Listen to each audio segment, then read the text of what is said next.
have some time for second rounds of questioning if the witnesses are okay to stay with us a little longer?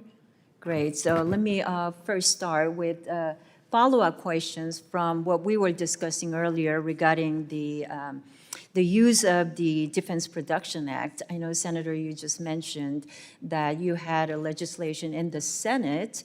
I would love to take a look at it because I also serve on the House Financial Services Committee, Subcommittee on National Security and Illicit Finance, and we are trying to work for a modernized DPA. So your input today, as well as giving us some suggestion and recommendation on that regard, is greatly appreciated. So if you want to just talk about that just quickly. Well, Madam Chair, first of all, I have two other articles I'd like to present for the consideration of the committee, which gives a breakdown on the background of critical minerals and rare earth sectors, and also the partners' critical mineral supply chain by country. The largest producers outside of China, so we know we can get these two things. I think that'd be helpful. We'll share also with you, as we talked about, the workforce, what we've done in that, and also the comparison we've done with some other bills. Happy to share all that with you, and I'll make sure that Peter back here gets it to you, okay? Thank you very much. Thank you. And then as we are talking about breaking chokehold on China's dominance on critical minerals, rare earth elements, mining, producing, manufacturing, we just recently saw the announcement coming from the administration that Defense Department will be the largest shareholder of our, probably the biggest rare earth producer, MP Materials. So I just wanted you to comment on that a little bit because we also saw this morning Apple. It's a big investment in the field as well. So can you, Mr. Fannin, talk about what we can learn from this deal? Yeah, thank you. I would say that this deal is absolutely transformative in terms of the boldness and the scope, given that it's not just an investment, but also over time, offtake, and also price security, I would say.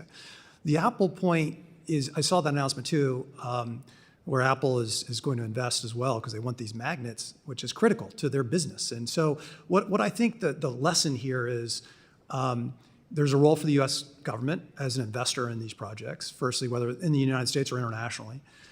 But also the lesson is that if there's an alternative supply chain, then U.S. companies will source from it. The move by the Defense Department is answering the chicken or egg problem. I would say. And so now we see a major investor coming in. I think that this is a model, whether it's Defense Department, the DFC, any other variety of other investors from the U.S. side. But it's that de-risking where you'll see those offtakes and other co-investments. And so I think it's absolutely transformative. Thank you. Madam Chair, if I could say one thing. Yes, go ahead. I think basically with the federal government, as you saw, made the announcement last week into MP, which this is what it's about. When you see an offtake coming to the federal government guaranteed by, we're going to be needing this product and we're only going to buy it from American producer, changed the whole dynamic. Mm-hmm. And that allowed Apple and other people with large sums of money that can invest knowing that it's going to be protected and basically used within our own system. Got it. Well, we also, go ahead. Sorry about that, Mr. There are a Fernandez. couple of successful examples of the DPA being used in Canada for critical minerals, and that was done during the Biden administration. I would suggest you look at that. Those were successful. Mm-hmm. Also, one of the beauties of the deal with MP is that it actually, in the past, what we've done is we privatized the gains and socialized the losses.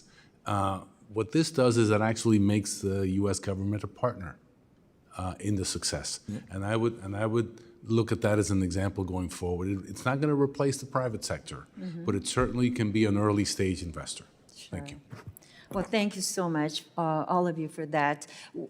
Again, during our discussion, we also talked about the role of DFC playing a bigger role in this space.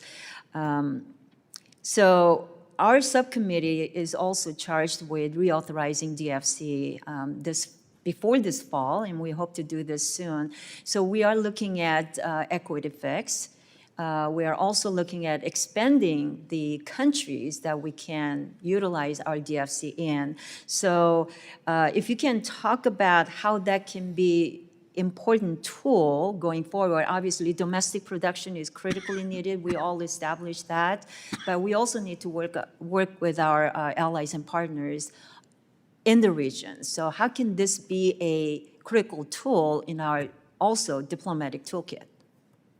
Go ahead, Mr. Fernandez. If I may, I've already talked about the need to fix the equity issue and also the need to expand the number of countries. But something we did as part of the Minerals Security Partnership is we created a finance network. And so I would urge the DFC as well as EXIM and others to spend more time with their counterparts in other countries. Why? Sometimes they can band together to de-risk some of these projects, but also just by sharing projects. There may be a project that the DFC is not interested in, and you'd be surprised. Often they wouldn't talk to their counterparts because they might be competitors. And so I would urge more involvement in terms of just exchanging projects, which is what the private sector does often. I know my time's up, and I want to turn it over to my ranking member to ask more questions, but hopefully we can continue that conversation about some of the projects that our private sector can be encouraged and enticed to invest in, utilizing our tools like DFC and so forth. Madam Chair, Go one ahead. final thing was this, access to capital is the mother's milk of production. Without capital, they can't produce, or they won't come to fruition. So that's what access to capital in every way, shape, and form is going to make the difference, whether we produce in time or we don't.